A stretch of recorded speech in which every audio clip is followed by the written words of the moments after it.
Pablo Picasso, born in 1881, displayed extraordinary artistic talent from a young age. His father, an art teacher, recognized this gift and became his first instructor. Under his guidance, Picasso honed his skills in drawing and painting, mastering traditional techniques with remarkable speed. Even as a child, Picasso's work revealed a keen eye for observation, and a confidence that belied his years. He absorbed the world around him, translating his experiences onto canvas with astonishing maturity. His early sketches and paintings showcased a natural ability to capture form and light, foreshadowing the artistic genius that would soon blossom. His father, recognizing the limits of his own instruction, enrolled the young Picasso in formal art academies. There, Picasso excelled, surpassing his peers and impressing his instructors. It became increasingly clear that this was no ordinary talent. Picasso was destined for greatness. At the turn of the 20th century, Picasso's artistic journey took him to Barcelona, a vibrant hub of Catalan culture and modernity. The city, with its rich tapestry of history and innovation, was a melting pot of ideas and creativity. It was here that Picasso found a fertile ground for his burgeoning talent, a place where the old world met the new in a spectacular dance of colors and forms. The city throbbed with intellectual and artistic energy, exposing Picasso to new ideas and artistic movements. Barcelona was not just a city, it was a living, breathing entity that pulsed with the heartbeat of creativity. The streets were alive with the sounds of artists at work, the chatter of intellectuals in deep discussion, and the vibrant energy of a community that celebrated artistic expression in all its forms. He immersed himself in this stimulating environment, frequenting the Els Quatre Gats Café, a gathering place for artists and intellectuals. This cafe was more than just a meeting spot, it was a crucible of creativity where ideas were exchanged, debated, and refined. Here, Picasso rubbed shoulders with some of the most brilliant minds of his time, each encounter leaving an indelible mark on his artistic journey. It was in Barcelona that Picasso encountered the work of artists like Toulouse-Lautrec and Steinlen, whose influence began to appear in his own evolving style. These artists, with their bold lines and innovative techniques, opened Picasso's eyes to new possibilities. He studied their work meticulously, absorbing their methods and integrating them into his own burgeoning style. He embraced a bolder use of line and color, experimenting with different techniques and subject matter. Picasso's early works from this period reflect a fearless exploration of form and content, a willingness to push boundaries and challenge conventions. Each stroke of his brush was a step towards a new artistic language, one that would eventually revolutionize the art world. The seeds of rebellion against artistic conventions were sown. Picasso's time in Barcelona was marked by a growing dissatisfaction with the traditional norms of art. He began to question everything, from the subjects he painted to the techniques he used. This period of experimentation and rebellion was crucial in shaping his future work, laying the groundwork for the revolutionary styles he would later develop. Driven by ambition and a thirst for broader horizons, Picasso ventured to Paris in 1900. The move was a bold one, but it was driven by a deep-seated desire to immerse himself in the epicenter of the art world. Paris, with its rich artistic heritage and vibrant contemporary scene, promised new opportunities and challenges that Picasso was eager to embrace. The City of Lights, at the forefront of the avant-garde, would become his artistic playground for decades to come. In Paris, Picasso found a city that matched his own restless energy and boundless creativity. It was here that he would continue to push the boundaries of art, constantly reinventing himself and his work, leaving an indelible mark on the world of art.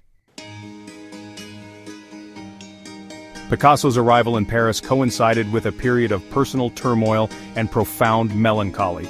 The bustling streets of Paris, with their vibrant energy and artistic fervor, stood in stark contrast to the inner turmoil Picasso was experiencing. This was a city that promised inspiration and opportunity, yet for Picasso it became a backdrop to his grief and sorrow. The death of his close friend, Carlos Casagemas, deeply affected him, casting a shadow over his art. Casagemas, a fellow artist, had been a significant part of Picasso's life, and his tragic suicide left an indelible mark on Picasso's psyche. This loss was not just personal, but also profoundly influenced his artistic direction. During this time, known as his Blue Period from 1901 to 1904, Picasso's canvases were dominated by shades of blue and blue-green, reflecting his somber emotional state. The choice of color was not arbitrary. Blue, with its associations of coldness and melancholy, became the perfect medium to express his grief and desolation. Each brushstroke seemed to carry the weight of his sorrow, creating a visual language that spoke of pain and loss. The paintings from this period often depicted the downtrodden and marginalized members of society, beggars, street musicians, and the destitute. Picasso's empathy for these individuals was palpable, as he captured their struggles and hardships with a raw, unflinching honesty. These were not just subjects for his art, they were reflections of his own feelings of alienation and despair. Elongated figures with sorrowful expressions conveyed a sense of isolation and despair. The distortion of form was a deliberate choice, emphasizing the emotional and psychological weight carried by these figures. Their gaunt faces and hollow eyes seemed to tell stories of suffering and endurance, resonating deeply with viewers.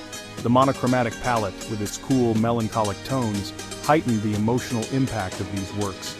The limited color range forced viewers to focus on the subject matter and the emotions conveyed, rather than being distracted by a multitude of colors.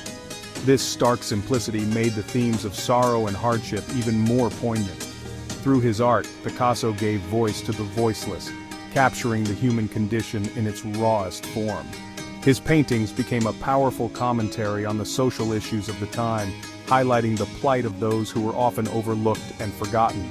In doing so, he not only expressed his own grief, but also created a universal language of empathy and compassion.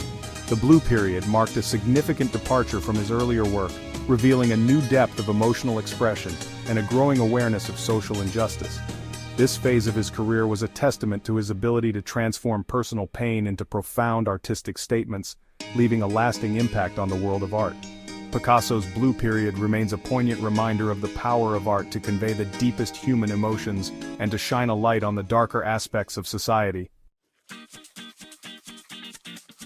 By 1904, a subtle shift occurred in Picasso's art. This was a time of transformation, not just in his palette, but in his entire approach to his subjects. The somber blue tones that had dominated his earlier works began to give way to a warmer, more inviting spectrum of colors. This transition marked the beginning of what is now known as his Rose Period, a phase that lasted from 1904 to 1906. The somber blue tones gradually gave way to warmer hues of pink, orange, and earth tones, marking the beginning of his Rose Period from 1904 to 1906. This period was characterized by a newfound warmth and tenderness in his work, reflecting a significant shift in his emotional state. The colors he chose were not just a departure from his Blue Period, but also a reflection of his evolving perspective on life and art. This stylistic change coincided with a period of renewed hope and emotional stability in his life. Picasso had moved to Montmartre, a vibrant artistic community in Paris, where he found a sense of belonging and inspiration. The friendships he formed and the love he experienced during this time played a crucial role in shaping his artistic vision. The circus, with its world of acrobats, harlequins, and performers, became a recurring theme during this time. Picasso was fascinated by the circus performers he encountered in Paris, often visiting the Cirque Medrano. The circus, with its blend of joy and sorrow, mirrored the complexities of human existence, which deeply resonated with Picasso. Picasso was captivated by the transient nature of circus life, its combination of joy and melancholy, and the physicality of the performers. The circus performers, with their exaggerated expressions and dramatic poses, became a metaphor for the human condition in his art. He saw in them a reflection of the artist's own struggles and triumphs, constantly balancing between despair and hope. He saw in them a reflection of the artist's own nomadic existence, constantly searching for new forms of expression. Picasso's life during this period was marked by frequent travels and a relentless pursuit of artistic innovation. His encounters with different cultures and environments enriched his work, adding layers of complexity and depth to his paintings. The figures in his Rose Period paintings, though still somewhat melancholic, possessed a newfound grace and fluidity. These figures, often depicted in delicate, elongated forms, exuded a sense of elegance and poise. The melancholic undertones were softened by the warm, rosy hues, creating a harmonious balance between sorrow and beauty. The warmer palette and the introduction of more complex compositions hinted at a growing sense of optimism and a renewed zest for life. Picasso's Rose period was not just a phase in his artistic journey, but a testament to his resilience and ability to find beauty in the midst of adversity. It was a period of exploration and discovery where he pushed the boundaries of his creativity and redefined his artistic identity.